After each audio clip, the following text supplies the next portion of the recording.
தமிழர்களின் வீர விளையாட்டான ஜல்லிக்கட்டு நிகழ்ச்சியை நடத்த ஏதுவாக தமிழக அரசு அவசர சட்டம் பிறப்பித்ததை தொடர்ந்து உடனடியாக தமிழகத்தின் பல்வேறு பகுதிகளிலும் ஜல்லிக்கட்டு நிகழ்ச்சிகள் நடைபெற்றன.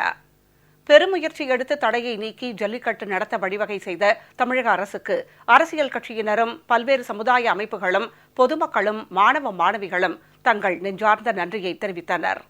பாரத பிரதமருடைய ஒப்புதலோடு தமிழகத்தினுடைய முதல்வர் ஐயா OPS அவர்களுடைய முயற்சியில் அவசர சட்டம் கொண்டு வரப்பட்டு சட்டமன்றத்திலே அந்த தீர்மானம் நிறைவேற்றப்பட்டு சட்ட வடிவு பெற்று நிரந்தரமாக தமிழகத்திலே அந்த ஜல்லிக்கட்டு விழா நடப்பதற்கான ஏற்பாடு செய்தமைக்கு ஒட்டுமொத்தமாக மாநில அரசிற்கும் மத்திய அரசிற்கும் இதற்காக போராடிய அத்தனை பேருக்கும் என்னுடைய நெஞ்சார்ந்த நன்றியை இந்த நேரத்திலே உரித்தாக்கிக் கொள்கிறேன்.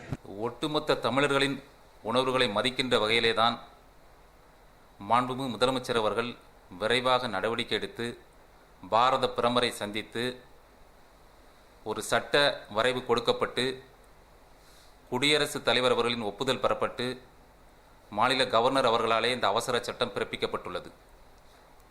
இந்த அவசர சட்டம் அரசியலமைப்பு சட்டத்திற்கு உட்பட்டே சரியாக பிறப்பிக்கப்பட்டுள்ளது.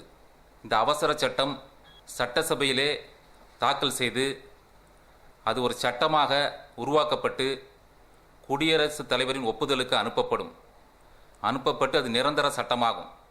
எனவே இந்த அவசர சட்டத்தை பற்றி மக்கள் எந்த அச்சமும் கொள்ள வேண்டாம். மாணவருடைய அந்த உணர்வுபூர்வமான போராட்டத்தை மதித்து தமிழக அரசு ஒரு சிறப்பான ஜல்லிக்கட்டுக்கான ஒரு அவசர சட்டத்தை இன்னைக்கு பிறப்பிச்சிருக்கிறாங்க.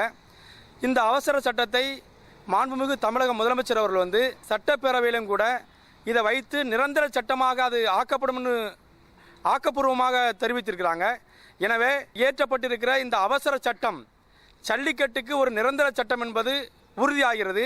தமிழகத்தினுடைய முதலமைச்சர் அவர்கள் ஜனாதிபதியினுடைய ஒப்புதலை பெற்று ஆளுநருடைய நடைமுறைக்கு உட்பட்டு ஒரு தற்காலிக சட்டம் இப்பொழுது கொண்டு வந்துள்ளார்கள்.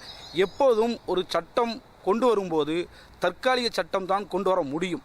பிறகு அது சட்டசபையிலேயோ அல்லது பாராளுமன்றத்திலேயோ தன்னுடைய பெரும்பான்மையினுடைய அடிப்படையிலே அது நிறைவேற்றும் போது தான் அது நிரந்தர சட்டமாக ஏற்றுக்கொள்ளப்படும். அப்படி பார்க்கும்போது இது தற்காலிக சட்டம் அல்ல, இது ஒரு நிரந்தர சட்டம்.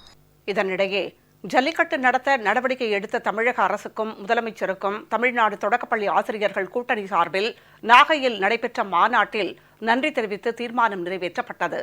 இந்த மாநாட்டில் அமைச்சர் திரு OS மணியன் கலந்து கொண்டார். இதனிடையே திருநெல்வேலி மாவட்டத்தில் ஜல்லிக்கட்டு தொடர்பான போராட்டத்தை திரும்பப் பெறுவதாக மாணவர்கள் அறிவித்துள்ளனர்.